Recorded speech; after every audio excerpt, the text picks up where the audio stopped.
presentation is by our Student Services Director here, Nancy Nimmo. She's going to talk to us about our special education profile, which is some very good news for Buckeye. I can hit it. You put it up and then I'll take it. Okay, just take it down. Good evening. Every year,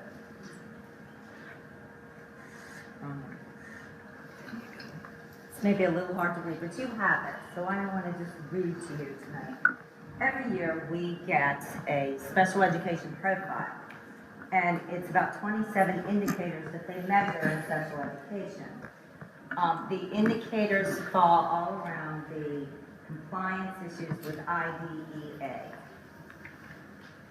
There are 4 essential questions that they ask us. 1, are children with disabilities achieving at high levels? Are youth with disabilities prepared to work in post-secondary education? 3, does the district implement IDEA, the Law Individuals with Disabilities Education Act? Do we provide services and get results for children with disabilities? And are young children with disabilities entering kindergarten ready to learn? And again, the topics, the main areas of the indicators are preschool, and there are several things underneath of it. Reading participation rate and math participation rate, reading proficiency and math proficiency. Discipline discrepancies, expulsion, it has to do with suspensions. These are our kids with disabilities being expelled or suspended more than students without disabilities. They also look at that discipline with the expulsion. Is it disproportional? School age least restrictive environment, and this is a big one for us right now.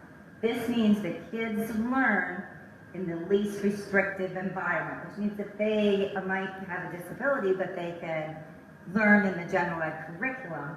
Then we have them in the general ed curriculum with supports. This is something we've been working very diligently on here at Buckeye, and I'll talk more about that in a minute. Graduation rates and dropout rates, secondary transition and post-school outcomes, and child find. Are we doing our evaluations timely? Excuse me, timely corrections or non-compliance findings? If they find that we have an error in our compliance, then are we correcting it in a timely fashion? And we're measured on that as well. Did I get it? You think so?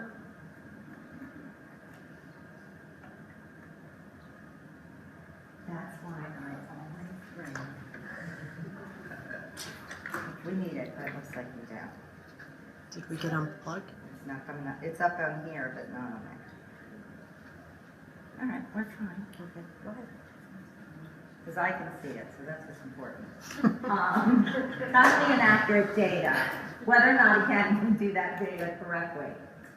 There are 3 other indicators that we are not measured on at this time. It will come later in the year. And that's getting parent involvement, again, disproportionality, categories with specifically disabled students. And we don't usually have a lot of qualifications in that area. This is why the screen, it would have been pretty. Preschool education, there are about 7 indicators.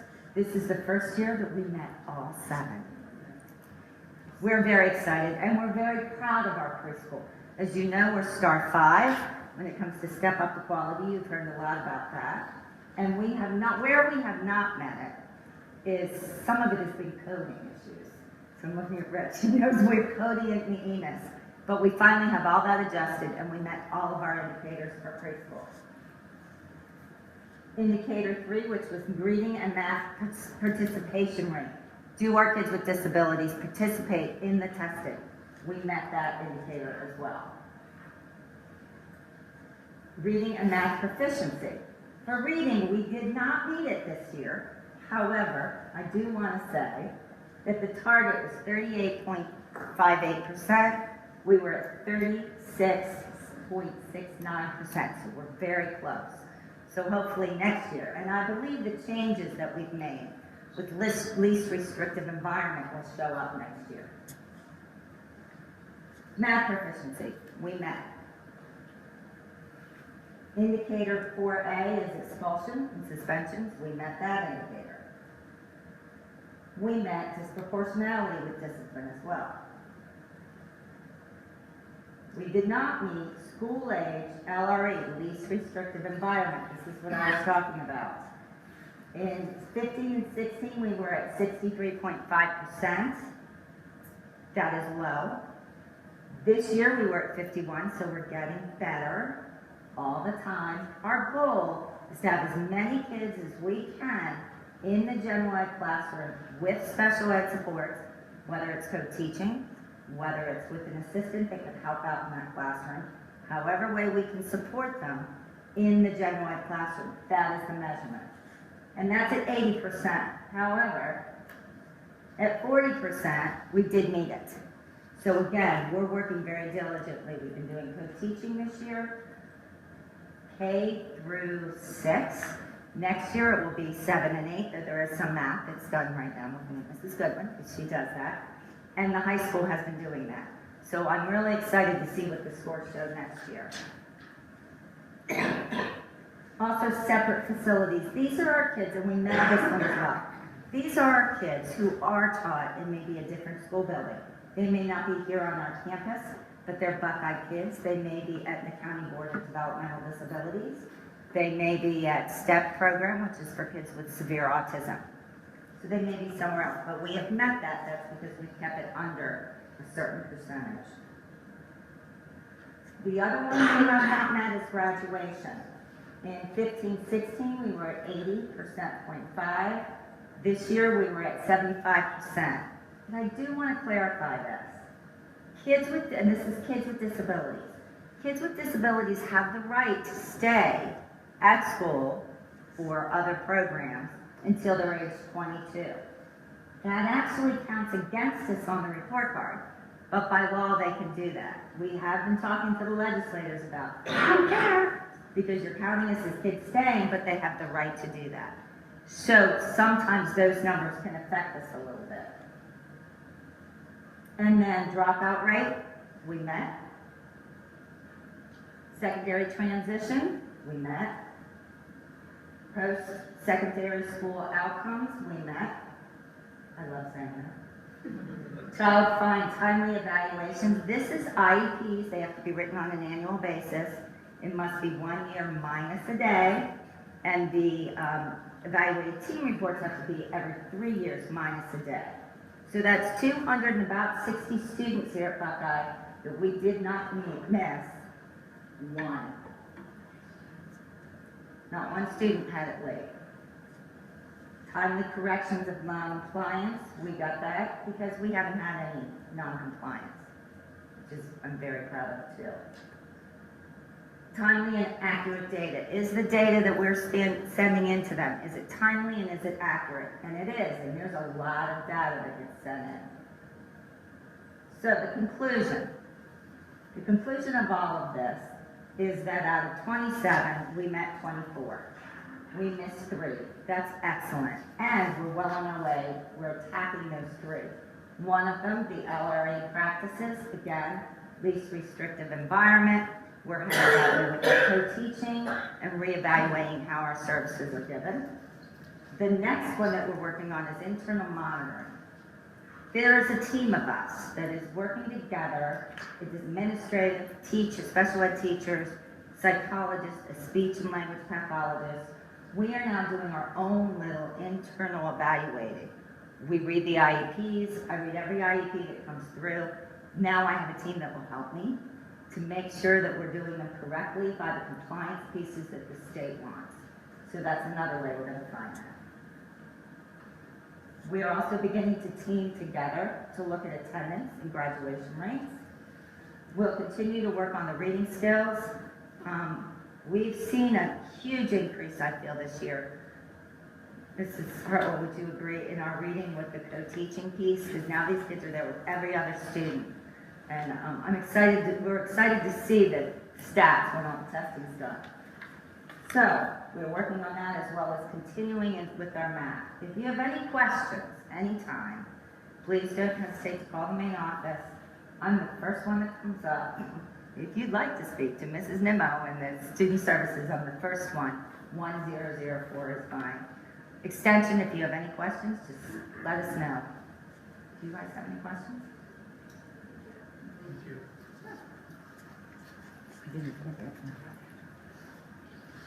Our next presentation is with Roger Knoll. Roger, I hope the video works, otherwise you have to act it out. Let me go get one. Thanks a lot. Good evening. Just a couple of things about transportation this year. We had purchased a couple of buses from MRDD, which is over on Lafayette Road. They're doing away with their student busing. We had a bus with a bad motor this year, and we had contacted W.W. Williams. They wanted $26,000 for this motor, and I just felt that the bus that we had, which is a 2006, didn't justify putting a new motor in it, so I purchased the bus from over there. I bought this bus for $3,000. We put the motor into it. We're still working at that pace to get that ready, but I feel that we saved an awful lot of money by purchasing that bus. The second bus I purchased from them was a 2009 Thomas handicap bus. The two buses we've had, the board was nice enough to let me buy one back in 2014. It's a smaller bus, Bluebird, but our backup bus, number 27, is a 1999. Very old, very dependable, but you roll the dice every time you turn the key and you don't know what it's going to do, but it's always been there. So I purchased this bus for $6,000. It does handle 32 students seated, and it is equipped for 3 wheelchairs, which I'm going to utilize in 2 aspects. We have a handicapped child in a wheelchair coming up through junior high into high school. I'm sure he's going to be wanting to travel with some of the classmates. We'll be able to take classmates with him and take him certain places. Plus, I'm going to utilize that on field trips this next year. It has a luggage compartment underneath. I feel that we can put a lot of equipment under there and not tear up the seats like we have been on some of our newer buses. So that's what I purchased. Was kind of excited about that. The other thing is TransFinder. Judy, the secretary, has done an excellent job in keeping up to date with student information. It changes weekly. The couple of things that we had to do with TransFinder is back in September I contacted the county and I asked for new maps, and I kind of thought that I could go up there and they would hand me 3 maps, and she goes, well, that's going to take about 2 months. And I went, okay. So about 2 months later I picked them up, and it's a complete up-to-date maps of the 3 counties, or the 3 districts here that we have, Litchfield, York, and Liverpool, with all the updated subdivisions that are in here. And I don't know if you've traveled around, but we're getting them every month. It seems like they're putting in a new road somewhere. So that's all been updated, and now we're in the process of updating the information on the students. If you have an accident out on the road with a bus, before we had a list of the students on the bus, an address, full name, and a phone number, contact. Well, now I found out that the Highway Patrol also requires a birth date on that list. And we did not have that. About a month ago, we had a problem. So we have to go back through and we have to put those in from Dazzle into our system. So that takes a little bit, but we are updating that, and TransFinder's been very helpful with that. The last thing, Vicki told me I wasn't allowed to talk long, so I have to get going here, is the bus wash. For those of you that have helped me with this and okayed it, it's been a challenge, but it's worked out very well now. It's up and running. You will see that I'm never a producer of a movie or anything, so I've got a small clip here of what it entails, some of the parts that are involved in the bus wash. We've been doing it now for about 2 weeks. It's a pull-in system, soaps or adds the chemicals, and it's a backup system that rinses on the return backing out. The system is roughly about $39,200 it cost us, with 10 of that thousand being an oil separator that we decided to put in that had not been in there before. The runoff in that wash bay from years ago, I don't even know when that was installed, was into a small basin, and the sediment went in and then it went out into the creek next to the, which probably wasn't a good thing. So we decided to put an EPA, everything is in compliance with them now. So we're all set to go with that. So no matter what is in there, it's legal. So if Vicki would be nice enough to run this small little video, it's loud, it's a little shaky. Good evening. I'm going to give you a little preview of the bus wash that we've installed here at Buckeye. What you're looking at there is a 275-gallon reserve tank for water, for rinse water that will be used on the bus. And the reason we installed that is because not enough water pressure was coming in to run the rinse part of the system. What you see there is the pump that is used to rinse the bus, the high pressure pump for the undercarriage and up the sides. The control panel that is used to run the operation, and the pipe that was installed to go overhead that carries the rinsed water. I will come down here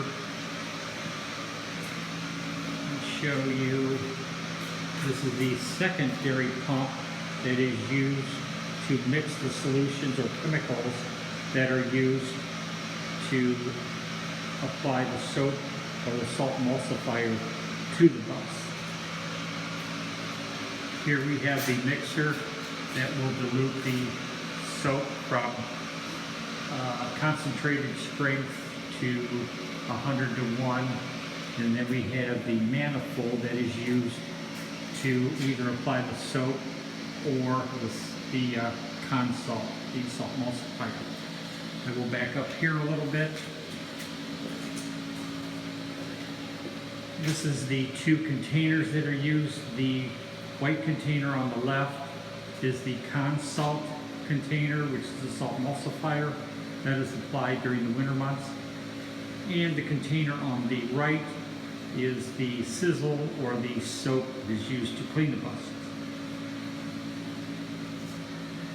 Over here you can see the plastic gray pipe on the right, which are the nozzles that are used for the soap application, and the rinse pipe, which is on the left, the 2-inch steel pipe with the jets that are used to rinse. We have nozzles up the sides of the bus, and they are also in the tracking across the bottom through the undercarriage of the bus. What we will do now is I will have Jesse bring the bus in.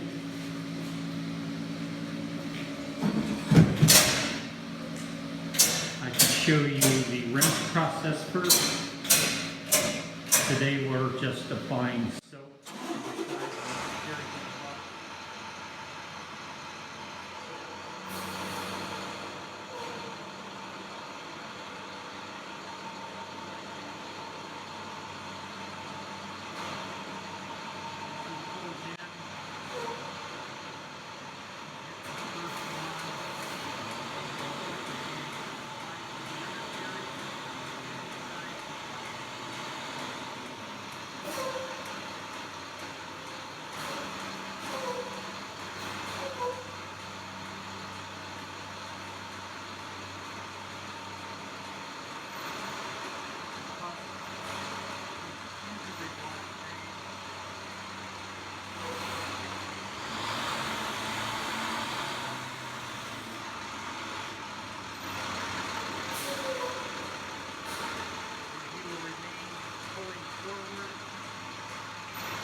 can see the whole process takes about 3 minutes to bring the bus in and completely wash the cemetery, clean the side of the bus. I do want to thank the board at Buckeye here for letting me install this process. We had to take most of them on the way. As you can see, I'm pretty confident now that the system works. Thank you again to keep that salt neutralized and clean them the best we can. And once the weather breaks a little bit, we'll stop using the consult and we'll go back to the sizzle, and the drivers will probably go through at least twice a week. It'll be mandatory that they drive through at least twice a week and keep them clean. If anybody would like to see that system, you know, depending on the weather, if it's nice, you're more than welcome to come down and we'll run a bus through it anytime and show you.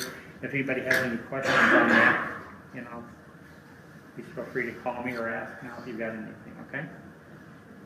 Roger, how many buses in our fleet? I have 27. I actually have 29. 2 have not been stickered. They were too bad to be even stickered. So they're 2 sitting back there that won't get stickered. We'll probably sell them. Now, the 39,000 may seem like a large number, but when you consider the bus is $80,000. Yeah, we're up now. Yeah. 86, we can extend the life room. That's good. And I think right now we're washing buses that are 2002, 2004, 2006. You know, some of the salt has damaged some of it already. When I say damage, I mean the rust is already there. We're trying to just prolong it a little bit. I think any of the new buses I'm running through now, my 15, 16s that I have, we're going to be able to keep that salt off. And I think down the road, you know, 8 years from now, you're going to see a big difference. They're going to last a couple of more years, you know. I know Medina's put one in. They spent probably 2.5 times what I spent, but they've got more money. They got a bigger building facility to put it in, and they're having a very hard time hooking it up like we did. We had a hard time getting everything to coincide with each other. To either it would turn on when you went in, it wouldn't turn back on when you went out. It's a challenge. So. Any other questions? Thank you. We've got important dates, February 20th, next Monday, there's President's Day, so we'll have no school. And March 4th, 2017 is our Buckeye Day at Buckeye Elementary from 10 a.m. to 2 o'clock. And if anyone's interested in having a table, please contact Vicki at the board office or vcalvin@buckeyeschools.org. Mr. Tudor, would you mind doing the next one? Yeah, just wanted to let everybody know, we come to the main office of the high school recently. We've done some redecorating, I guess. And one of the things we did was we put a large shelf area where kids now can come and sign in. It really has made a better flow to the office. And we actually used, if you noticed our library in the past 6 months, we've done a lot of things to adjust our library as well. We figured out a large bookshelf and some other things and put some newer furniture stuff in there. Well, that large bookshelf basically allowed us to have a lot of wood that wasn't being used.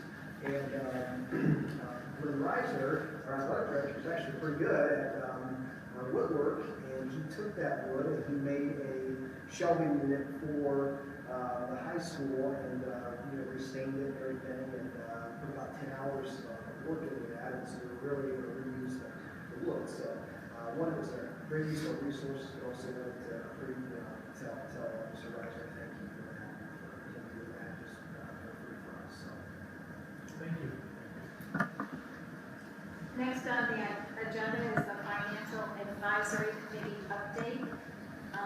Mr. Stahl and I serve as board representatives on that committee. We met last Monday, and 2 topics of conversation at Financial Advisory. One was a conversation we've been having for a while about high school busing and how we might offer some transportation to high school students in the future.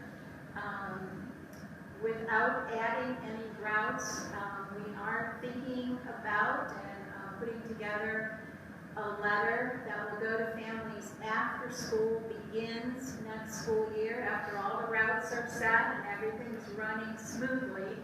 Then we can send a letter to parents saying we might be able to transport your high school student if there is room on the bus. And since we run most of our buses at 55–60% capacity now, we're thinking that there will be some room for high school students. And the only thing is that bus ride might be a little bit longer if we have more stops to add to that. So we'll be looking for more information as time goes on. The other topic of discussion was student fees, and we had Dr. Collins attend the meeting, and she gave us some background information on school fees and some comparables where other districts, what they charge for student fees and those kinds of things. And actually, she gave us a lot of information, so we'll comb through that and we'll talk about that some more at the next meeting. Our next meeting is March 7th at 6:30 p.m. in the Board of Education conference room. John, anything you want to add? Just that there is still a position open on the financial advisory committee, so if you live in Valley City and you would like to be interested in that, please contact Mr. Morgan or Barb myself. Public participation. The public is invited to speak to any of the agenda items and other school topics at this time. Comments should be limited to 3 minutes. Direct questions will not be answered by the Board of Education members at this time. However, answers will be given at a later date as appropriate. Anyone from the public like to speak tonight? Would you like to stand and say your name? Yes, please. I'm Tammy Manning Cabot, and it's a little bit lighter of a topic, but it's a topic that's important to me. So I just want to give you all a little visual. And Tammy, where do you live, please? I live in the Buckeye School District. I have 3 students at Buckeye. That's my very proud position that I'm a mom. I'm also obviously a taxpayer. I am a Buckeye staff for transportation, and I am lucky enough to be able to have the opportunity to donate my time to the high school dance team. So I'm pretty involved in the school, love Buckeye, and I just want to take just a minute or two.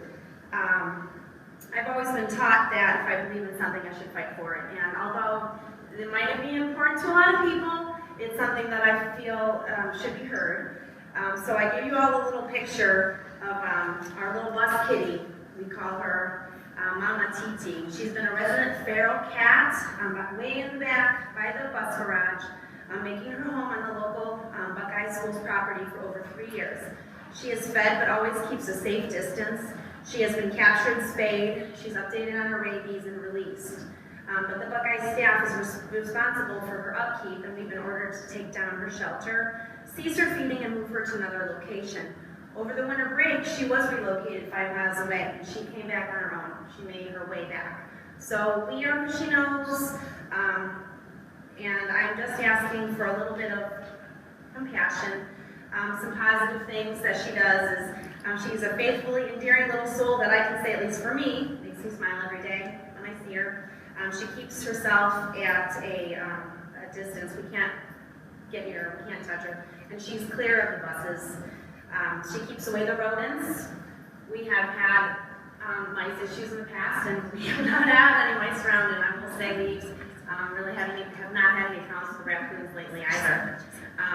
She's a 3.5-year investment, and we are all she knows.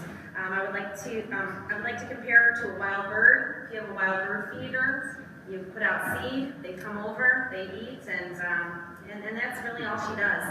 I plead with the board to please look the other way in the situation.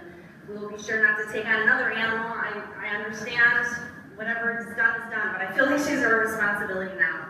Please allow Bus Kitty to stay at Buckeye. She even sports our school colors. So thank you so much, and thank you for your people. That's all I have to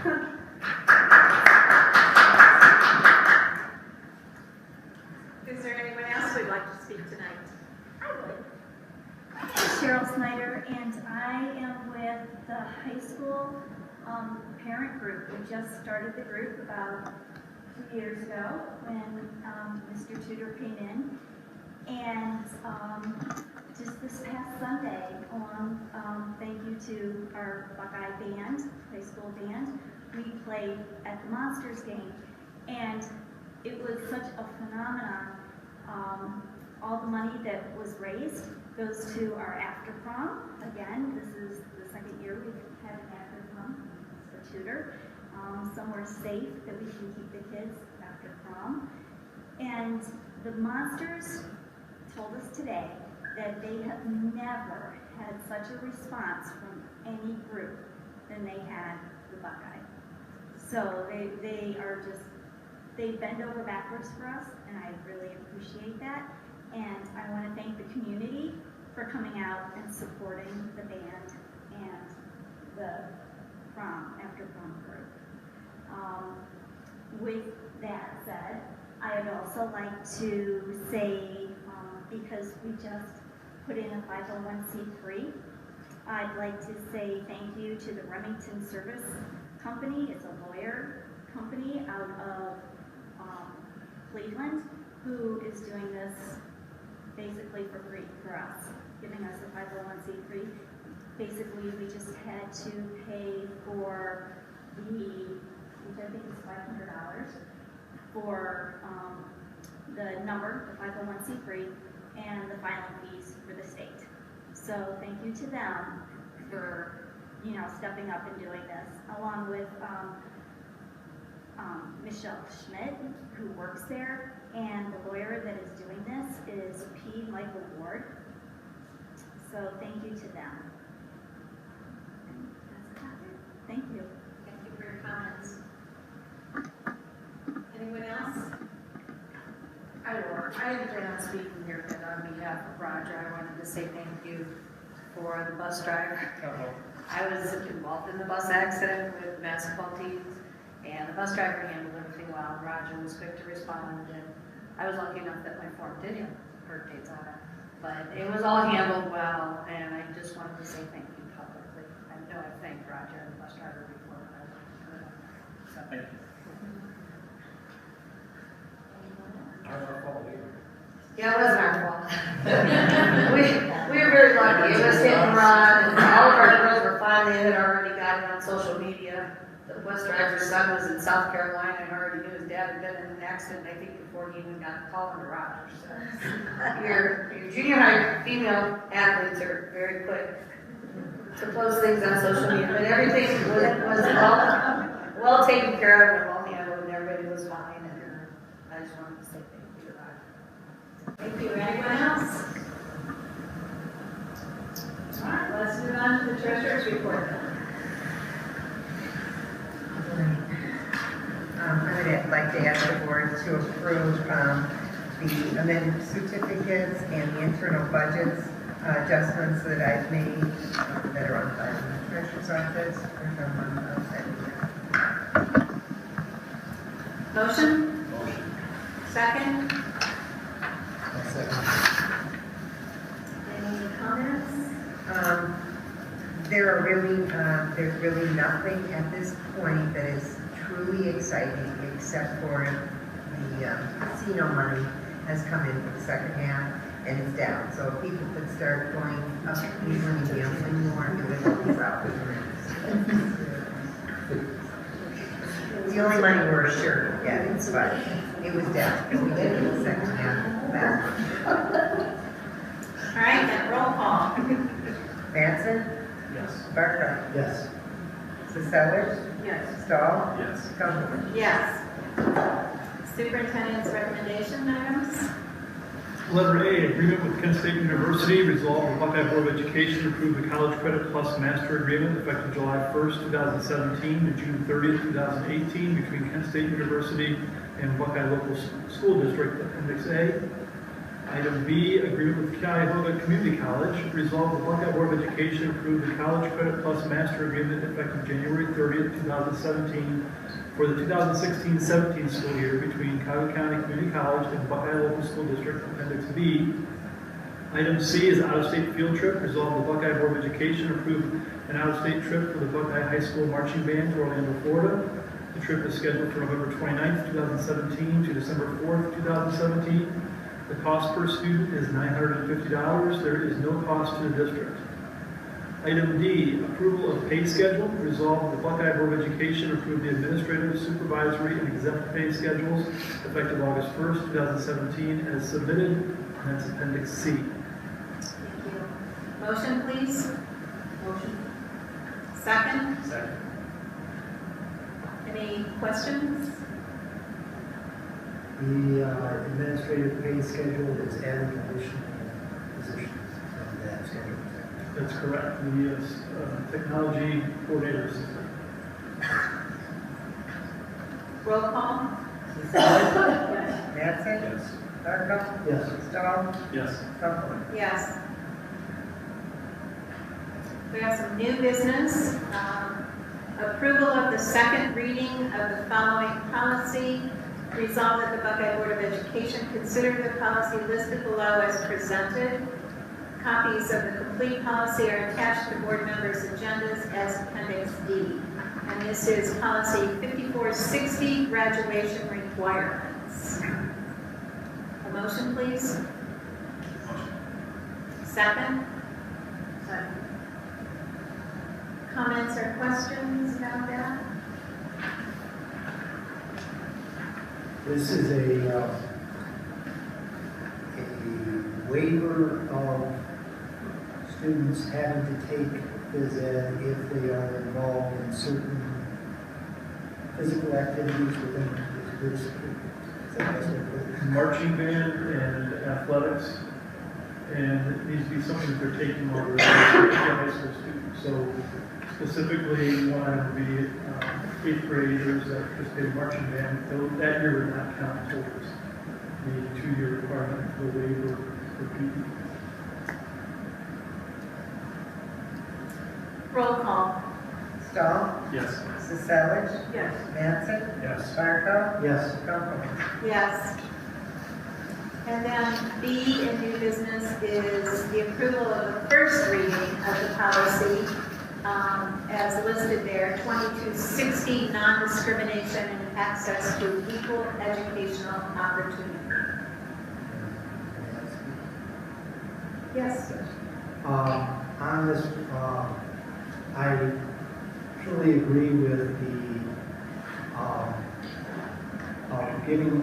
protecting our students, all of our students, from discrimination and from retaliation and anything, harassment or anything. I am having a little bit of difficulty in reading, and maybe over the next month I'll read it differently, but right now I have a little bit of difficulty with the access to facilities and the definition of that, with this expansion of protected classes.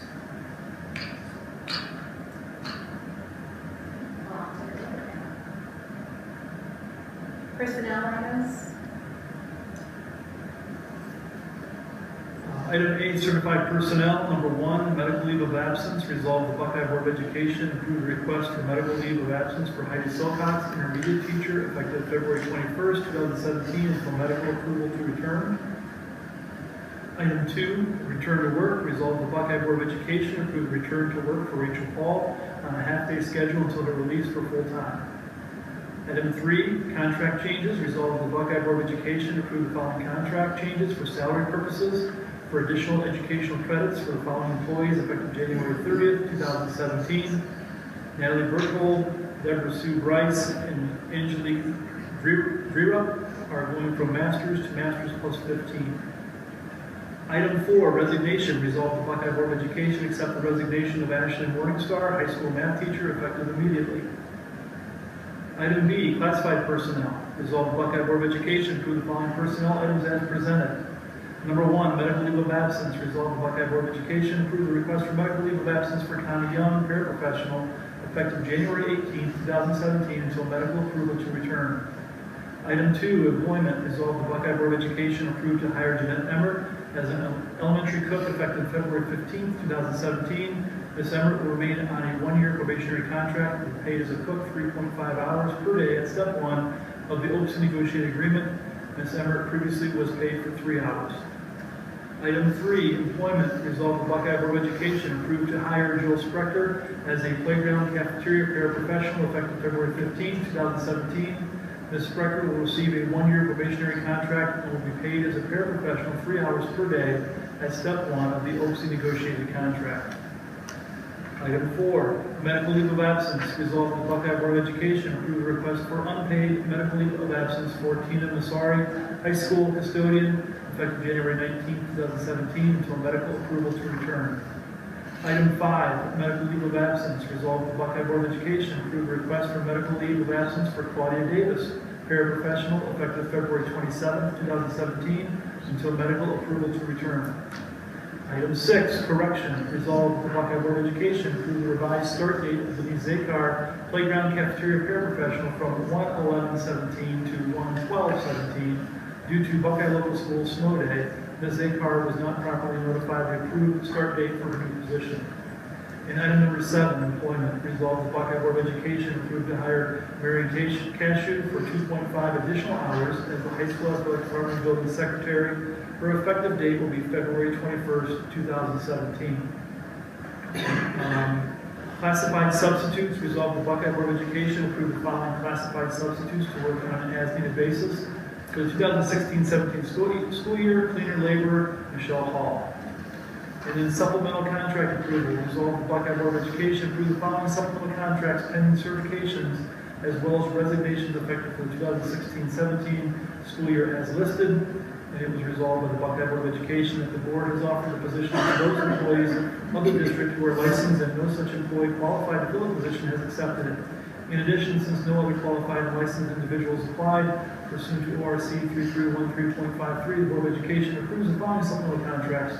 For a non-licensed individual, all supplemental contracts will be issued based on student minimum participation guidelines as presented. All right, thank you. Seek a motion. So moved.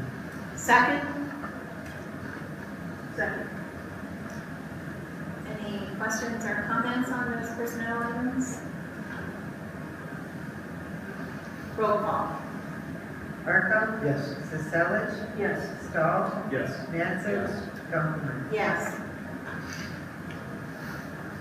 Would you like to do the donations? Yes, thank you. Resolved the Buckeye Board of Education accept and recognize the following donations by the Buckeye Athletic Boosters to Buckeye Local Schools as presented. Item A, Buckeye Athletic Boosters for their generous donation of the following items: batter box template for baseball, $110, cleat and spike cleaner, $29.99, Jugs softball pitching machine, $1,295.99, Dimples softball for pitching machine, $110.85, and a batting tee for $35.90. Item B, Litchfield Friendly Workers 4-H for their donation of $100 to Buckeye Blanket Buddies to purchase supplies. And item C, the Ladies Auxiliary VFW Post 5563 Valley City for their donation of $100 to the Buckeye Blanket Buddies to purchase supplies. A motion, please. Motion. Second? Second. Any comments on the donations? We obviously are very thankful for donations to the school district. I'm glad that you're now listing these from the athletic boosters. Athletic boosters have done so many things over the years, and appreciate seeing them listed and recognized. Also, the blanket buddies, donations to that's a great thing that's going on, and I greatly appreciate it. Roll call, please. Mattson? Yes. Barco? Yes. Sisselich? Yes. Stahl? Yes. Kaufman? Yes. Board comments. Start with Kim. Thank you all for coming. Happy Valentine's Day. Since some of the bus drivers are here, I want to thank Roger for your presentation. It was very informative and it was very helpful for us. Bus drivers, I want to thank you for what you do every single day, a job that I would never want to do. And I appreciate you guys. I see you guys in the morning, snow, whatever. I also wanted to take a moment to thank all our staff that goes out and gets all our kids in the morning, that stands in the parking lots when it's raining, snowing, whatever's going on. We appreciate that. And the rest of you, thank you for everything that you do. We do appreciate it. That's the book. Happy Valentine's Day, everyone. Just want to thank you for coming. Thank you for the presentations today. They were awesome. The Monsters game was awesome. All the kids had a great time, so thanks for all those that put that together. And Emily, is that video posted on the website?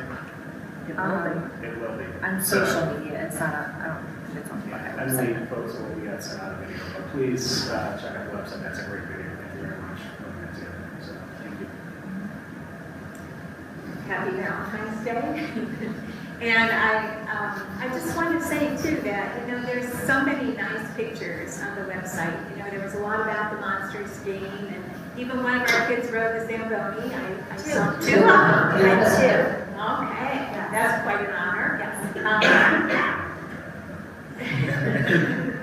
But just really, it's nice that we're getting so much more out there, and I think, Emily, you've been pushing some of those things out. We really appreciate that. Thank you. The video that we're talking about is one where the staff members got the opportunity to record some of their students and explain to them, pick a student that makes them want to come to school as a teacher or as a staff member. And it's quite a moving video. And it's nice that we recognize the reason why everyone is here. This is the other thing I'd like to talk about is that Board of Elections will be having what I'm trying to call it.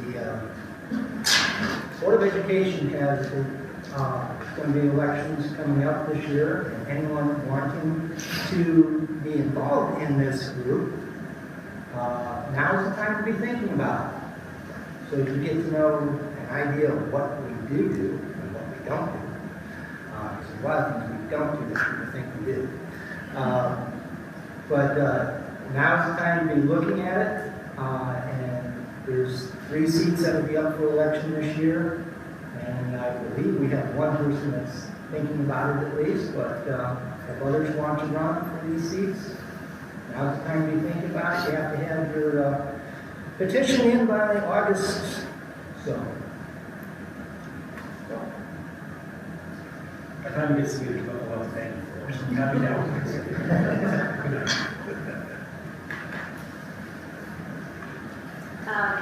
There's no need for executive session at this time, so we'll entertain a motion for adjournment. Second? And roll call, please. Stahl? Yes. Mrs. Savage? Yes. Barco? Yes. Manson? Yes. 8:06.